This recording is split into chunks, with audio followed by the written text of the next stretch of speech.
I'm Melissa Cote. The fastest way to achieve success is to find someone who's already done an amazing job at what you want to do, and then have them explain to you exactly what they did to get there. We all rise by lifting others. Hi, I'm Nycki Carter, and we are the founders and owners of Insporise, a platform where we can connect wildly successful people with aspiring successful people. And over the next 30 minutes, you are going to hear from someone who is truly inspiring. Hello. I'm Nycki Carter. I am the co-owner of Insporise. I'm also the CEO of Next Level PR. We specialize in digital marketing, events, and PR. I'm here with an amazing friend of Melissa. It's actually her sister-in-law, and we are so excited to learn about where she's at, what's going on, and help her as best as we can, as we do for Inspo. Hi, everyone. This is Melissa. I am the other co-owner of Insporise, and like Nycki amazingly said, this is my beautiful sister-in-law, and she has a wonderful business company, things that she does for other people that I'd love to have her just take a couple minutes and explain, and then we will go right into some amazing marketing tips and things that anybody can use in order to kind of up-level their business. So, Amanda? Thank you, guys. My name is Amanda Cote, and I do real estate full-time in Massachusetts and New Hampshire, helping both buyers and sellers. I do a majority of Middlesex, Essex, and Rockingham County, and I also help a lot of first-time home buyers. I am not trying to be that hidden agent. I want to be the agent by choice, not the agent by chance. So what I want to do is get my face on there, on as many platforms as possible with different ideas and tips from Nycki and Melissa. So love it. Awesome. It's funny that was your intro, because my first question was going to be like, what's the goal? Right. And yeah. I know right now on media, it's really popular to see the videos of the real estate agents on the sunset and $1 billion houses and whatever is going on. And then there's also people that are like, you know what, this is my part-time hustle. I sell a couple houses. I make $75,000 a year, just working with a couple really close friends and families, keeping my network niche. So I think when I think real estate, I've met people that are like, we prospect day and night. I want to meet everyone I can possibly get. I want my face as many places as I can. And then sometimes people are like, you know what, this is just going to be cash. So I love that that's where you started off, because working from the goal backwards is like the best way to really start in your business. Yeah. Thank you. Yeah. Okay. So tell me a little bit about like what you're doing right now. So you're getting back into real estate, or you're working full time? I work full time. I was doing something last year that was really working well. It was more of a referral business that I partnered with. And this year they have seemed to just drop off the face of the planet. So I'm kind of starting from scratch, I feel like, again. And so I've been just doing my research a little bit on my own to see what kind of content like people want to see, and just trying to jot down ideas. I mean, I've been trying to do the videos too, but it's just hard to get started. It's just, I feel like I'm spending so much time not using the right programs, you know, like searching for them. It just takes up a lot of time. I end up deleting the videos. So I'm just trying to find a way to really utilize my time better and get my face out there just the best possible way I can, and not use all of my time doing it, because I do need time to focus on the new clients that are coming in as well. So yeah, I really like what you just said. Two things that stood out to me were the realization that sometimes those third party businesses, while they can definitely deliver, if you don't create the foundation within your own business and know what they're doing in order to get those leads, because obviously someone did it, right? So if you're not taking the time, not you specifically, but business owners, if business owners aren't taking the time to learn those lead generating skills that person was able to replicate, it's really, really great to have someone hand it to you in a box until the box is gone. So, right, exactly. but if you don't build those foundational things to learn how to replicate it and do it yourself, or like have a team that does it for you, that you know and own this formula, if you will, that can create a lot of complications later on in people's businesses. And then the thing was saying that not knowing where to focus your efforts is hard. And so my number one tip for that is create pillars within your business. So you had already said a couple of buzzwords around new home buyers. Or first time home buyers. So if you wrote down that on a piece of paper and you said, what are like the 10 most common things that they ask me? And then you can create something that's free, or you can create something that creates email notifications where they need to email you in order to receive this information, which is called a lead magnet. And you start to write down all of these things. Let's say you have the 10 main questions. One of them's free. One of them's for an email. One of them, they have to message you. One of them might be a call. The other 6 might be video ideas, and just enough information that makes them know that you're an authority, but not enough information to be able to be like, okay, well, now I can use this information and I'm not going to say and no. use another agent. Thanks for educating me, but just enough to be authoritative and helpful, but enough, and then making sure you have clear calls to actions in your branding to be like, I offer 15-minute calls. Don't make it complicated. Don't make them text you. Don't make them go to some landing page where they're going to have to click through 7 things to figure out what your calendar is. Keep it simple, keep it automated. Like Calendly that's automated to your schedule or something can be really helpful in those situations. So I love that. I hope those 2 things are helpful to you.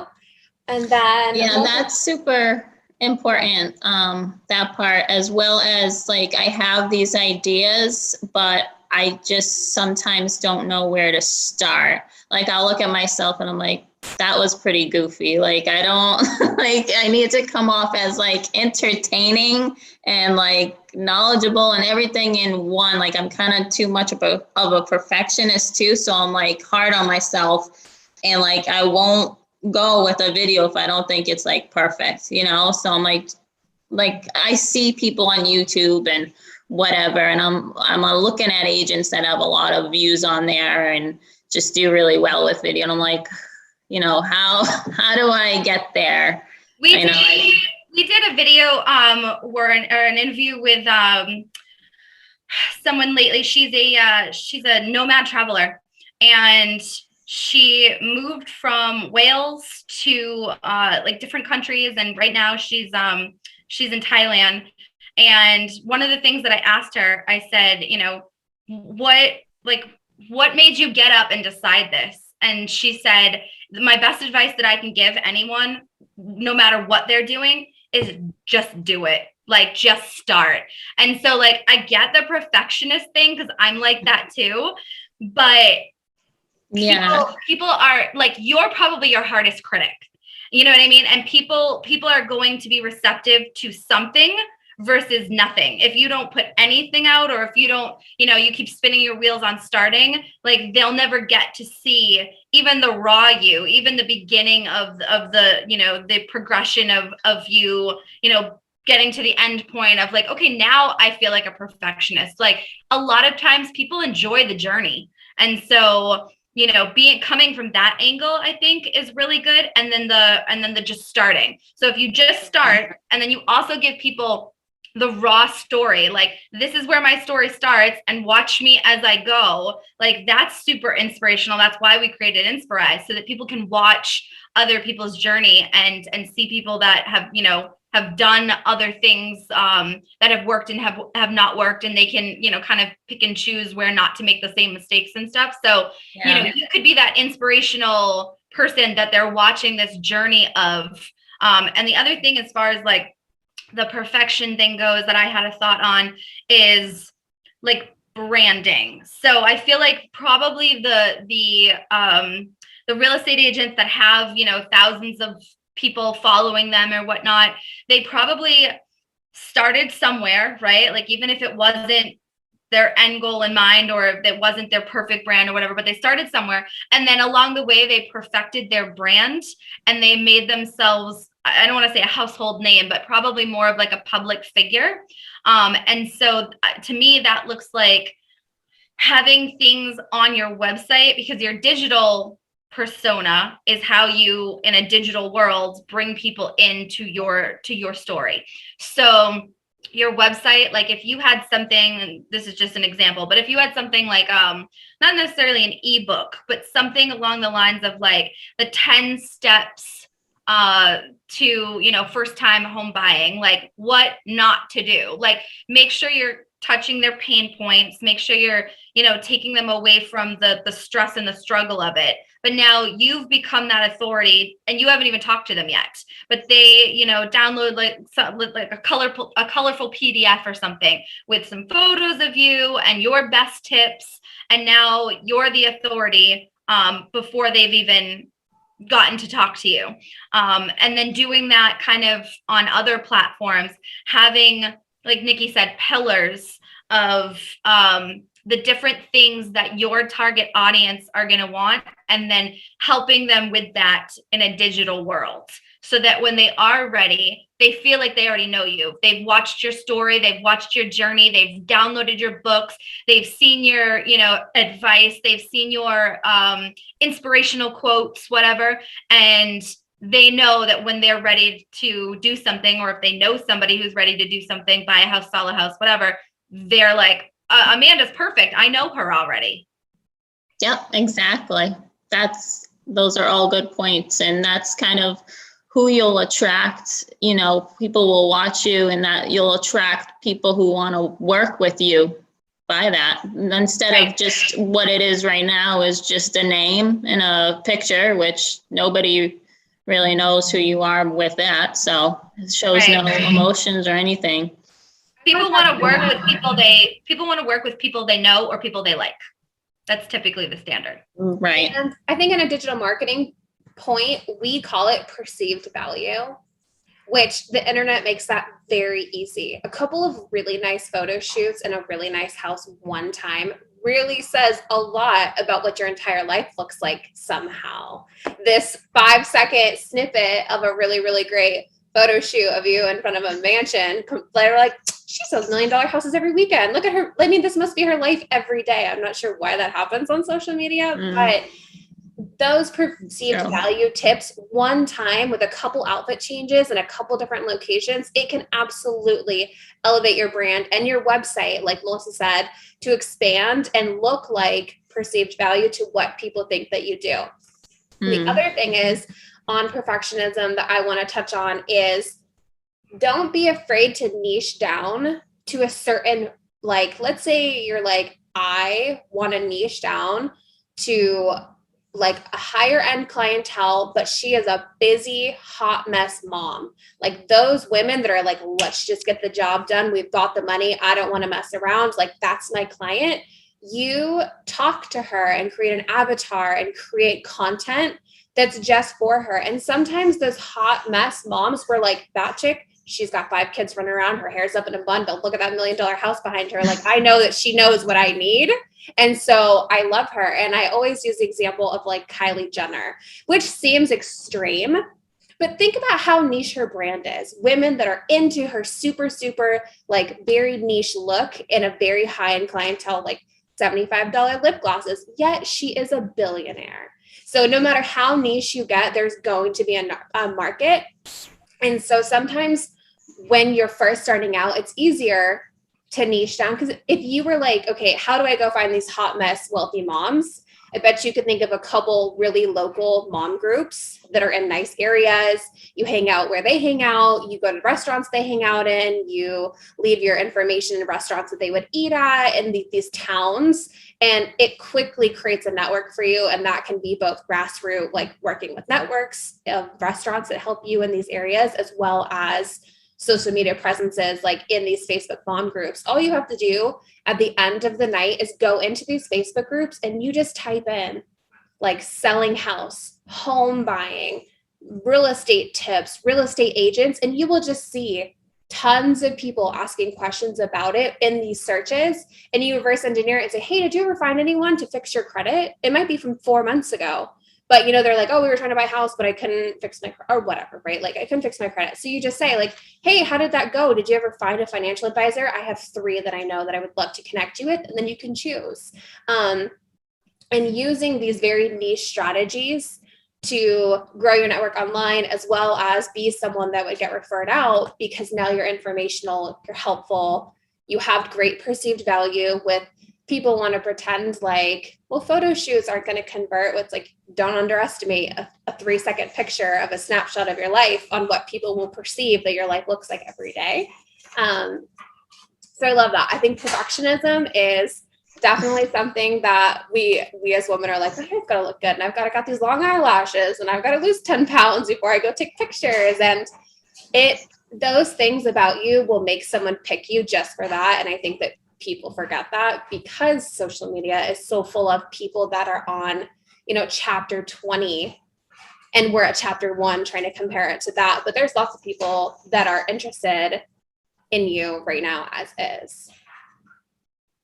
Right. Amanda, do you have that network of like people that like Nycki said, if somebody was like, oh, I needed to work on my credit, like, a credit repair, individual who has their own business or whatever. Oh yeah. Okay. Yeah, I could connect these people with recommended vendors, like loan officers. They'd have recommendations how to fix the credit, or like during the process, I usually do, inspectors, attorneys, whatever is needed throughout the buying process or selling process. But I know others too, just working in the business. Yeah, I think that's going to be, I don't know, like, how the market per se is there right now, but I feel like in this, if there's even a dip or a slow time, I like to try to utilize that time, like obviously you are, to sort of gear up my strategy, of what I'm going to do when, something changes in the market. Yeah. So if you use this time to like build up your brand, your persona, your, library of tips and tricks and things like that, and you start getting into everybody's mind, and you start getting into everybody's feed, and everybody starts knowing who you are, and they're just interested in watching your life and your journey. Whenever that, change of the market comes, you'll obviously be the first person in their mind. And so I think even those people, even those networking contacts that necessarily aren't going to be the buyers, but they're going to be people that as soon as they fall into something, as soon as they have somebody that's interested, They'll be like my little cheerleaders, kind of. Exactly. They are going to be the first person on their minds too. Yep. So yeah, I mean, this is definitely where I'm trying to start, is build up the brand, but also, I need more things like Nycki was saying, like go out and network and do other things than just this, Mm-hmm. Like I was trying to join a women's business league here. It's with like, there can only be one real estate agent per town in each group of like 9 to 10 women. And each town in Massachusetts and New Hampshire was fully booked with agents. So I wasn't able to get into that. But yeah, I mean, just other things locally, I'm looking to join, because I think I need to narrow places down more, like where I live, instead of going like throughout the whole entire North Shore, specifically more for sellers, because I've noticed they really want to make sure that you know the area. Mm-hmm. It's not really super important when it's a hot market. You're not really the one that's in front of buyers. They come with their own agent when you're selling a house majority of the time. But, it's something that sellers just want. They want you to be, they want you to know the town in and out. So when Nycki was talking about like, she used the example of like a mom group or something like that, but finding your niche and then marketing yourself to that specific niche. So let's say your niche was families, joining those groups and whatnot that have families, or getting involved in events where families are at.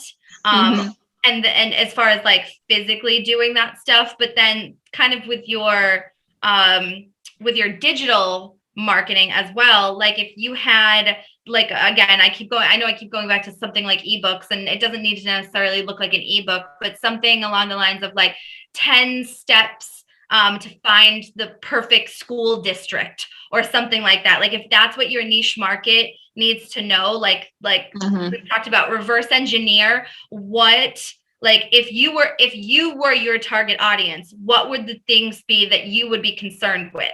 And if one of them was like, okay, I have 3 kids and I need to find, a house in a place where the school is really good, or, it's going to be a short bus ride from my house to the school or whatever, just things that your niche market would think of. If you again become the authority and you put together little pieces of content that speak to that directly, and you are answering a pain point for them. Human beings do 2 things. We either move towards pleasure or we move away from pain. And so if you can be the solution for either one of those problems, you bring them towards something that they love, or you save them from something that they don't want to deal with, then you again become their only resource for that. So I think Nycki has some awesome, like she's always spouting off some awesome ideas of like 10 steps to this, and 5 ways that you can do this, and you can take all of the knowledge in your head. And this is another thing she always tells me, is that just because like I know what I know, like I've done websites for 15 years. So when I think about, the obvious, adding your keywords to each page or whatever, I'm like, everybody knows that. Just because it's in my head, just because I have the knowledge, doesn't mean everybody else does. And you'd be really surprised to know like that everybody else is like, whoa, like that's amazing. So if you just use all of the knowledge right now that's in your head and you get it out to your target audience in any way you can, videos or downloadable things or posts or whatever. Yeah, I mean, you'd be surprised at some of the questions I get from clients. I'm like, they didn't know that, but I guess it's right. I had the most amazing experience with somebody who had an Excel sheet of every question she's ever been asked. That's awesome. Oh, yeah. She was a health coach, and she's like, every time I get a question, I write it down. And when I don't know what to write, I go back to it. And even if you talk about it 4 months ago, your audience, if you're doing good networking, it's not the same as 4 months ago. There's new people that need you to tell them this information again. So while it seems like creating these posts and these videos up front can be very kind of obnoxious, once you have them, post it again in 90 days. People that didn't see it originally, even if they were friends with you before, like they're not brand new people, the algorithm might not have shown it to them 90 days ago. Go ahead and post it again and post it to these new people. That's interesting. I didn't think of that. Yeah, I'm thinking like some videos might get lost if once you start creating more and more and have so many. I mean, some good ones will get lost in the bunch, or the people that are looking for something specific, it's harder to find. So you can make a video and then schedule it right then and there twice. So you post it then and then schedule it again for 6 months on a random Tuesday at 5 p.m. And then it's nice when all of a sudden you're like, what is going on my Facebook? And you're like, oh yeah, I posted something 6 months ago and here I am. I've got my content for the day. Like it definitely does start to work. Yeah, that's pretty cool. I didn't think of that one, but I was like listening in on some top agents, and they're getting into the video thing. It's kind of becoming a newer thing. They think like by next 2022, they'll think there's going to be like 85% of ads are going to be video and stuff like that. So I don't know. A lot of the coaching is like, get out there, get your face out there, and post like every Tuesday and Thursday, 2 times a week. So to those points, another idea that I just thought of, 2 things. Number one, you could do like a live Q&A. You could like send something out to like your email list or say this or something and say, or your Facebook group or whatever, and say, I'm going to do a live Q&A of like, everyone's top, issues or right, top 5 right questions that they have when buying or selling a house, and then you could just get as many people on this thing as possible, talk to them, and then stream it, save it, stream it, or play it again, add it as a video again. And then the other thing I was just thinking when you said that you were listening to real estate agents is you could start a podcast, and then you could, because real estate is one of those areas that people would love to know more about, but they're afraid. It's a scary industry for a lot of people that are not familiar with that, especially first-time home buyers. They have no idea what to do or what they're getting into. And so if you had a podcast where they could again, get to know you and hear about things and hear about other people's stories, what happened in other people's cases. I just got this email from my mortgage company. I bought my house a couple of years ago. And my mortgage company, not my mortgage company, the place that I went through to get my lending or whatever. I forget what the loan officer, the lender. Loan officer. Thank you. I got an email from my loan officer company, and they said, we wanted to let everybody know what happened with one of our most recent clients. And they said she bought in the last 12 months, and she was wondering if she could refinance, if it was a good time to refinance, because she just bought recently. And so he was like, what's going on in the market right now? The interest rates dropped, and, insurance on the house dropped, and her house went up $80,000. And because of this, we could refinance her and save her $233 a month. And they were like, let us know if we can help you. And I'm like, they got me. Like, I literally want to call them tomorrow, so even if you did something like that on a podcast where you say I talked to Susie last week, and this is what, her story was, this is what happened with her. And then people, will listen to this, get familiar with real estate, and then at the same time, want to work with you. Was that in video or email? Just email that was in an email, but I think if you did it in a podcast or a video series, I think that would be, video is always better in my opinion, just because they can see you. Even if you pull the audio from something and turn it into a podcast, having your face, having them feel like they know you and they can see you and they can interact with you. I think that's, important. But even if it was just audio, I think that, or at the end of the day, an email worked for me. So any of those methods, it's more so just kind of getting those touches to them over and over again. That's true. I do want to touch on the question between video and email. Video, much like a third party, is really great if you get a ton of people on your Facebook page. But no matter how many people on your Facebook page, there's still an algorithm on Facebook, and you own 100% of your email list. Even if they don't all open it, you are still in their inbox, whereas that's not the case on Facebook.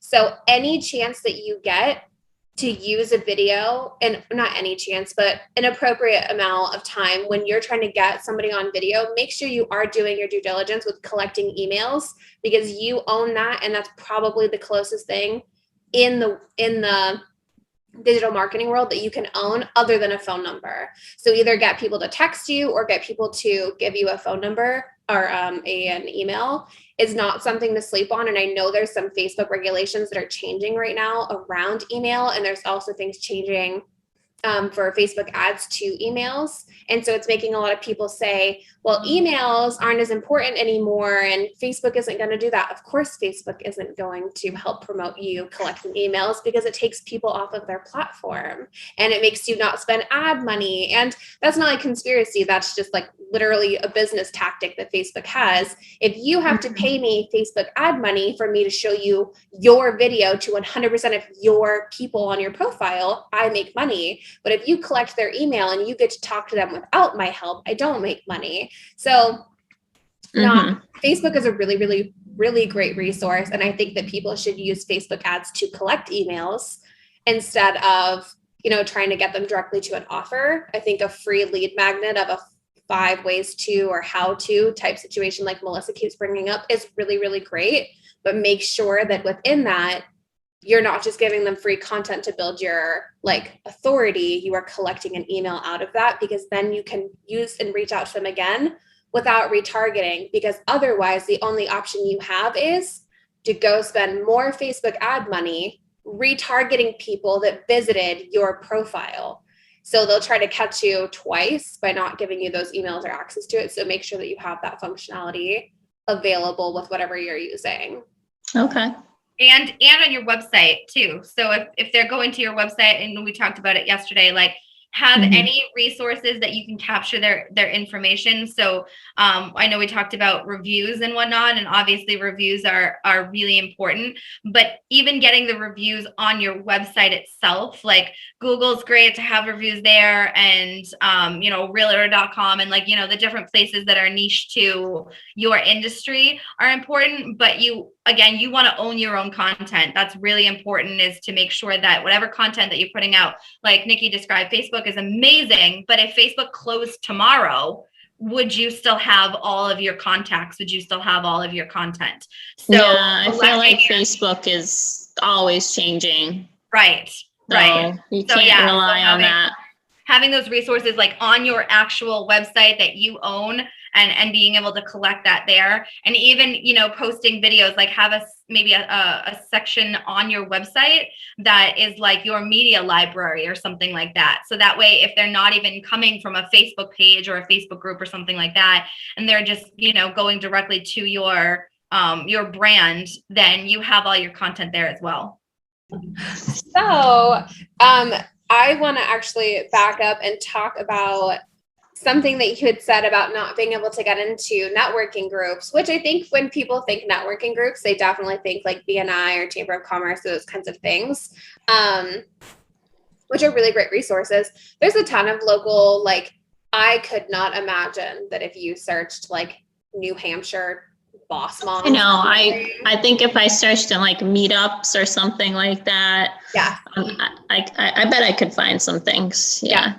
So there's one idea, but first we had talked about like vendors that you could connect with, and then not being able to get into these groups. And so I was like, well, what groups could you get in? Yes, like the Facebook mom, boss babe, whatever groups, great. But I had heard a tip a while ago about like reaching out to divorce attorneys, because those people deal with having to buy and sell houses all the time, and sometimes like double up. That's not my idea, but just I'm gonna throw it out there because I've heard that before. I have too. I just never got like into that, but right. I don't actually know how you would get into that, but on the same like avenue is cleaning companies.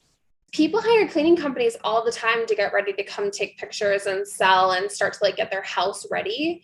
Or people that have worked with cleaning companies and the cleaners just know, like, oh, I've been cleaning their house for last year. I think they're getting ready to move, blah, blah, blah. And the nice thing about cleaning companies is they probably only work in a 30-mile, like, or a 30-minute radius of different towns. So you could still have 5, 6, 7, 8 cleaning companies that you could refer to in different towns. So it's not like you're just one-to-one.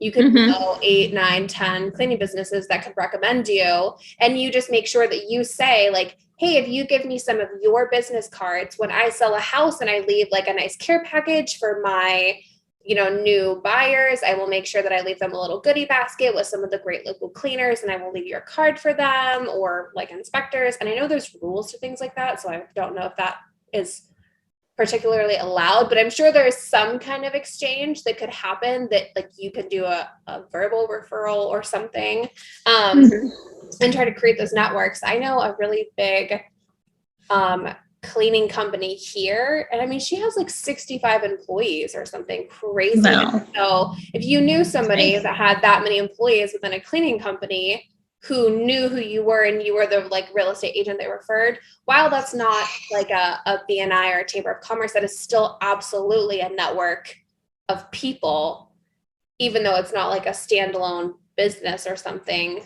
It's still technically a network. Yeah, I haven't thought of that one. So thank you. Yeah, I would try to think about the different kinds of vendors that you could create relationships with and what that looks like. And again, I know there's a lot of rules of like no exchanges of money, but I definitely think there can be exchanges of energy or different like or referrals. There can definitely be referrals. So yeah. And I think you're on the right track there, like kind of reaching out to people that would know about a sale coming before anybody else, like they're in their house or something that has to do with preparing the home for the market that the sellers already are doing before connecting with an agent. So, yeah. Floor companies or cleaning companies or things, something like that. Total side note, but Nycki, do you know, this is not in the networking thing, because I'm thinking like if she hones in on networking and gets that established, do you know of any maybe programs is the word I'm looking for, but things to easily create her content or you know, kind of software or anything like that that would make it easy to create? Yeah, like how are you combining, how do you edit your videos? Like you'll probably trim this up and put pieces together. Yeah, so I'm happy to share everything that I use, and I actually explain it in my like marketing package that's on Insporise. Plug myself, just kidding. Just put it in there. So the two things that come to my mind when you are looking for ideas, like let's say you're like, I don't even know what I want my brand to look like. Like everyone knows what Canva is. I would say 95% of people feel pretty confident with using Canva. But before Canva, you have to know what that brand's going to look like, because getting into Canva and having 7,000 templates is not helpful if everything looks different. So there is something called Creative Market, and Creative Market is the Etsy for logos and brand design, and it is very inexpensive. So you can go on and it will show you, maybe I'll overlay a picture onto the video or something, but it will show you tons of Instagram templates. You could type in, let's say one of your main brand colors, wants to be purple. Go onto Creative Market and type in purple Instagram templates. And even if you don't like every single thing on these, most of them are made in Canva. Take the inspiration of things that you love and go make it in Canva. Or let's say you find something that's very blue and you're like, well, I really wish this was purple. Take the layout of the blue and create your brand based on a couple different things of inspiration that you like off of Creative Market. And then go use that to build out 30, 40, 50, 60 Canva templates. You don't need to buy anything. Everything is super customizable. And I mean, I don't like, I have my brokerage logo that I always have to use, but then I don't have my own name. Like I just go by Amanda Cote. But I do have a main picture that I use, and I'm wearing a blue blazer. So like, I try to just put that picture out everywhere, because I feel like I don't need multiple pictures of myself on all of these platforms. I just need that one so people see it and just know by that picture. But I mean, I've been trying to just go off of my colors in that photo and the colors from the logo of the brokerage. So think about, you said something interesting. So think about anybody that inspires you or that you follow or that you like. It could even be like a celebrity, right? Like they don't have one photo that they put out and then that's it. They create a brand for themselves. So they are, Nycki used the Kardashian, right? Like she has a certain kind of audience. She has a certain kind of, style or whatnot, but she is constantly, putting out different photos of herself and different videos and different ideas and different outfits and stuff like that. And so knowing how you want to portray yourself, what your brand should look like. It doesn't have to be one photo and then you just stick with that. As long as you're sticking within your brand, and you can always change your brand down the line. I don't necessarily recommend that. You can always tweak it and alter it and up level it, but kind of sticking with your brand, but doing things within there that people are constantly wanting to follow and see and be updated and people are very visual. They want to see new things, Yeah. So, I mean, I guess I guess what I meant is just like my main photo. Gotcha. But yeah, just the main one. But I'll continue to post, you know, me with clients or be in front of a house or whatever, you know, related real estate, So, I guess. let's talk about like the two parts of branding that I think happen at the same time. So there's the obvious colors that people think of with branding. Like most people are like, okay, I know my colors, that's my brand. Well, branding is two parts at the same time, kind of like some kind of leg that has to happen at the same time. So while you do not need to have like every photo of yourself in this same navy blue jacket or whatever color it is, if you have in Canva, your regular picture, and then a little navy blue square in the corner or a little navy blue house, even if there's no blue in your photo, you have now color branded your photo because there's a navy blue tie or a little pop of something that happens that ties it all together aesthetically, either on Facebook. That strategy is mostly used on things like Instagram. The other thing that happens with branding is perceived value, or people's automatic, think like public relations. That's people's perception of what your business is. So depending on what the rest of your photos look like, as far as quality of an image can be considered, what is behind you, does it look high end? Does it look like in the middle road, like you help only first time home buyers? Who are the people that you're taking pictures around? Are they older? Are they snowbirds? Are they travelers? Are they, you know what I mean? Like whatever the real estate niche is that you're going after, incorporating people that would look like ideally like the people that you would want to have in your network can also help you and fill in space on your social media platforms. For example, using other local businesses' posts of not the actual business itself, but a business owner that could potentially be your client or somebody that would refer to you or a buyer from you or a seller or whatever, making sure that you sell or you share their posts on your platform can, one, create an ideal client for you. Like, oh, these are the people that she shares. These are the people that she works with. These are the types of clients that she has. Will, one, introduce those business owners to help you. And two, it will also create what the perception, the brand of who you help. And it doesn't ever need to be like, I help young families. People can see it through visual who you help based on what you're sharing. So I think balancing those two parts to branding of like where's the perception of who you help, as well as the color aesthetic, really creates that higher brand looking value. So I would try to think about like those kinds of images, but it doesn't have to just be like, 25 headshots and 17 colors of the same color or something. Two things happen at the same time. I just thought of something, Nycki, that you told me yesterday, a good idea for her, where I know that you say you want to niche down to like your exact area of New Hampshire, but, New England being a hot spot, especially in like the fall time or whatever, like being an authority on how to move to New England. Like Nycki has a family member that recently moved to New England, and she had only lived in, the desert area. And she's like, what do I do over there? Like, where do I go? How do I find things?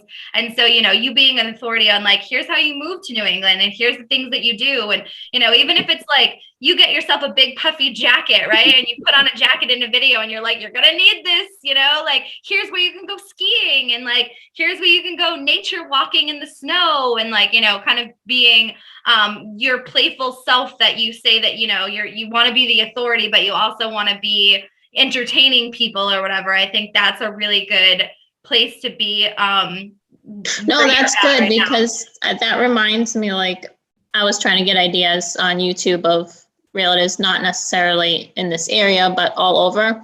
And so I found one, and I was just trying to do like basic word search for something related just to see what would pop up. And this agent popped up. She has a ton of videos, but she's got like like on this one, like 82,000 views. This is YouTube. And part of it is exactly what you're saying. Like this one says, moving from California to Florida.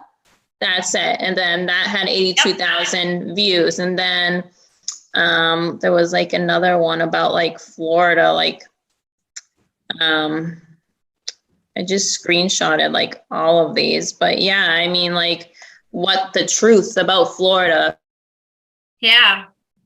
Oh, she's frozen. You know, but is it truly like that stuff? Right. So it's funny, like you're on track with like everything I've kind of seen so far with just doing a little research.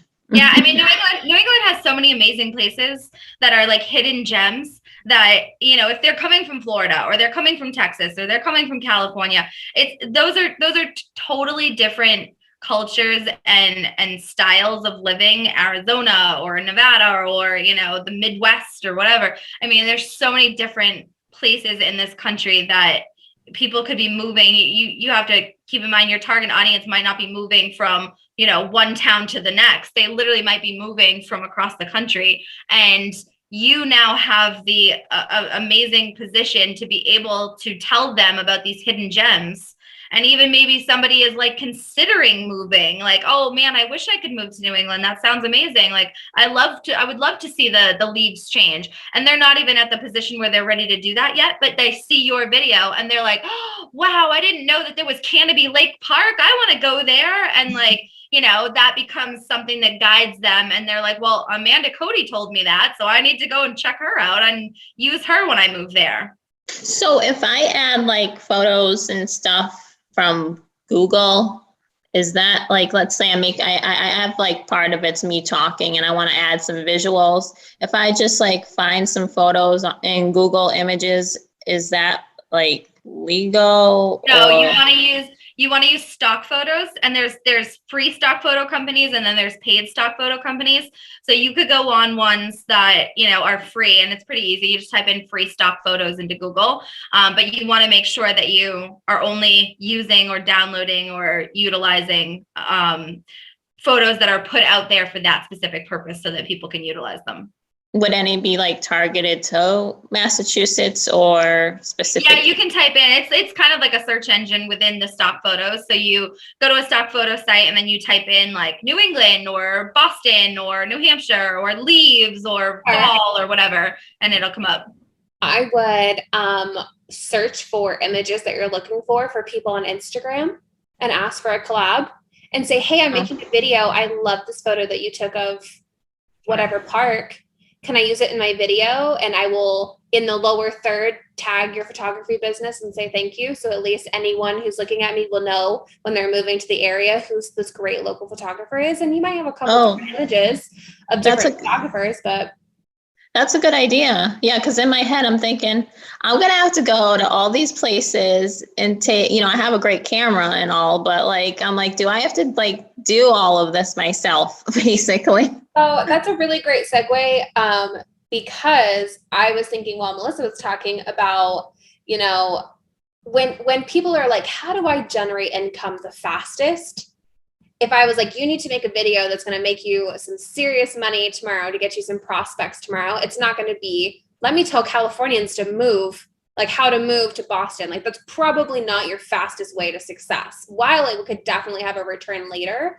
So when you're thinking about these pillars and these ideas and you're writing down, because we only have so much time in a day, you want to make sure that you have a chunk of time per day, per week, per whatever, that's cut out just for content. And then maybe you have 75% of the content that's going to help you right now. Start to get that evergreen stuff, go through the questions that people are asking you the most. That way they can help them now. But then also make sure that you're setting yourself up for the future of these other videos that you can use, like how to tell Californians to move to Boston or whatever that looks like. Or the best places to live or the best bang for your buck, or, you know, whatever those tips are, and try to come up with categories of ways, almost like what's a priority. So these things would be really helpful right now, or they could be really helpful right now, versus these things would be really fun to have. And I know they could help somebody, but it won't help me right this second. So just kind of think about the different people that you can prospect with in that. that's really helpful and a very good point. I also think, I think my computer, I was not prepared. Well, it said half, 50%. Now it says 12% and gave me the low battery.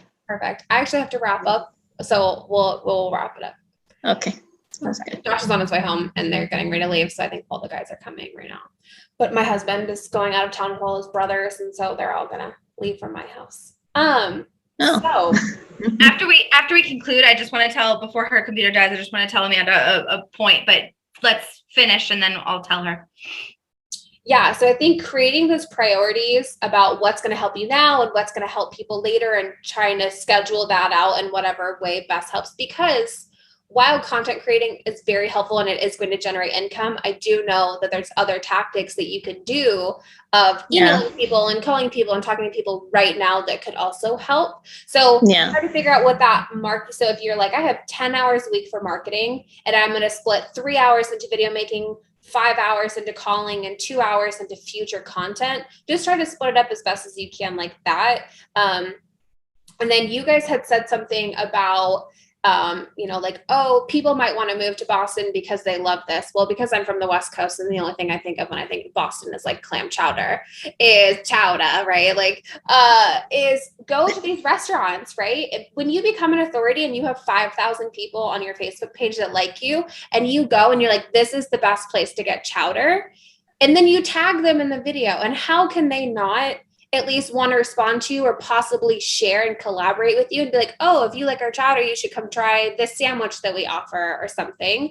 And that's how you're going to build those networks of people. Like, yeah, she has 10,000 people that follow her. Could you imagine if you had 82,000 views on YouTube and all of a sudden you posted about a local restaurant? They are absolutely going to want to talk to you. It's just the name of the game. So I think using those tactics while it's like, what does it mean to collaborate with business owners? As you create the authority and as you start to build these networks, it's going to be spontaneous based on whatever matches your content, like who has the best chowder in Boston and then tagging them, or who has the best pizza, or where's the best lobster rolls or whatever. That was on my list too with the restaurants. I was like, best pizza, best Chinese food. Like I was making that in my notes too. Love it. I definitely think that, and OPP is other people's platforms. Anytime you can get the opportunity to use other people's networks and to help them and help you at the same time, it's going to convert way better than any Facebook ad, because it's basically the modern version of grassroots marketing. It is word of mouth. Just because it's over the computer doesn't mean it's still not their business talking about your business. You're right. Yeah. Yeah. Love it. Well, it sounds like you have quite the list. I have a lot to do. Yeah. Awesome.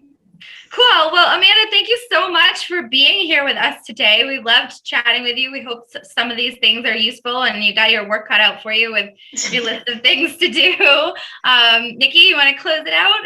Yes, I love it. Please stay connected. If you have any questions, if you feel like, testing, like what do you think is the best video, or where is my time best spent, or what Facebook ad is worth running, like please feel free to reach out to us. We're totally accessible. You can email me, reach out to me on Facebook, check me out through Insporise, whatever you're going to do. I'm here to help. And I am excited to hear all about your videos and see your videos. Well, thank you so much, guys. You were super helpful, super knowledgeable. I will definitely stay in touch. Hey, awesome. All right, bye, ladies.